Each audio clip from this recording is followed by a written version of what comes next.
So Catherine, I believe, has commented on one of my posts if I could do a design for the Wessex Festival. Now, apologies if I haven't pronounced that properly. And it's a celebration to honour Buddha. I don't know a great deal about the Buddhist faith, so apologies if I haven't used the correct flowers. I haven't had a chance to do any research, and the day of the celebration is the 15th of May, so I don't have a lot of time. But I did get hold of these fabulous yellow orchids. Apparently yellow flowers should predominate in a floral design to honour Buddha, and I've got a lovely selection of foliage. So I thought I'd create a design using this creamy colour base that I've used once before. Now, I'm not going to worry about cutting the orchids into smaller lengths. I'm going to use them the length they are when they come from the florist supplies. And I've got about a third of a block of floral foam into the base of my container, and I'm going to angle the orchids out to one side. I always think that the best way of showing off an orchid is to use it on its own and not clutter it up with loads of other flowers. I'm going now to take another orchid also out to the same sort of also out to the same side, so that I have a little bit of an asymmetric sort of style taking place. But I love this way of arranging with quite a statement flower. I think if you overfill it with lots of material, it spoils the effect of those orchids. My foliage, you might not have seen this one before. This is a Cycas palm. These will grow in the garden in the UK quite happily as long as you protect them in the winter. I've bought them as a cut flower. This one is angled over, facing the opposite way to my orchids. So this is going to work really well on the opposite side of my floral design. And I don't want to replicate the exact same shape of the orchids, because then the design becomes too traditional and too symmetrical. So I've gone in a slightly different position. I'm assuming when Catherine asked me to show a design in honour of Buddha, she was maybe expecting me to use some supermarket flowers. But I couldn't resist them when I saw them. So what I've done with the palm is I've just manipulated it a bit so that I get a nice swooping shape with it, and that will curve nicely over the side of my container there. Doesn't that work well? So we've got those two really dominant placements of flowers on either side. Okay, now depth. We need to bring something towards the back, otherwise my arrangement is at risk of tipping forward.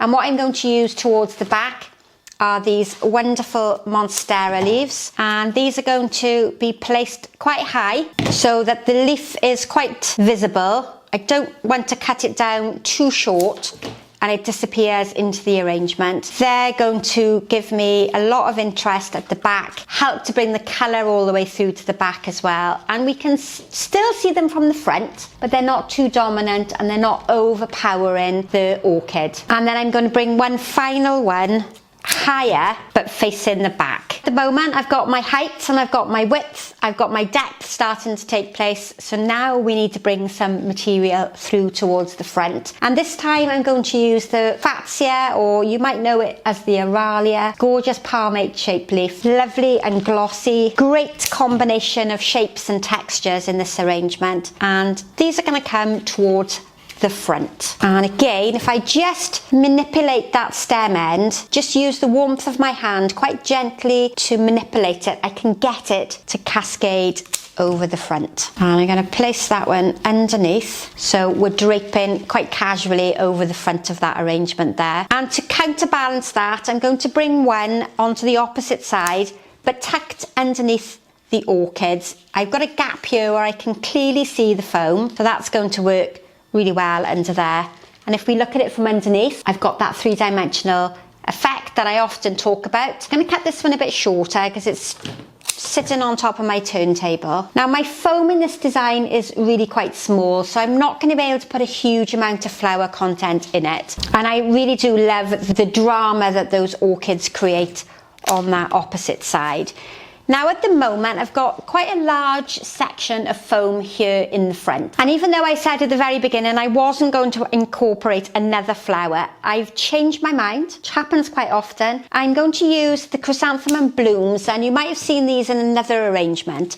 I'm going to use these really close to the floral foam, down low, so that I create some texture towards the bottom. A really vibrant yellow, reminds me of the sun. Symbolic colour, I believe, in the Buddhist faith. That's going to work really well down low. It helps to extend that yellow through to the middle. And with the one small piece I've got, I'm going to bring this towards the back. That gives me that real concentration and that block of colour there towards the front. I'm just going to move my foliage towards the top because I think it's going to look nicer sitting above the chrysanthemums rather than behind. So what do we think of this one? A quick video for me. I think that might have even been under 15 minutes, which is not like me.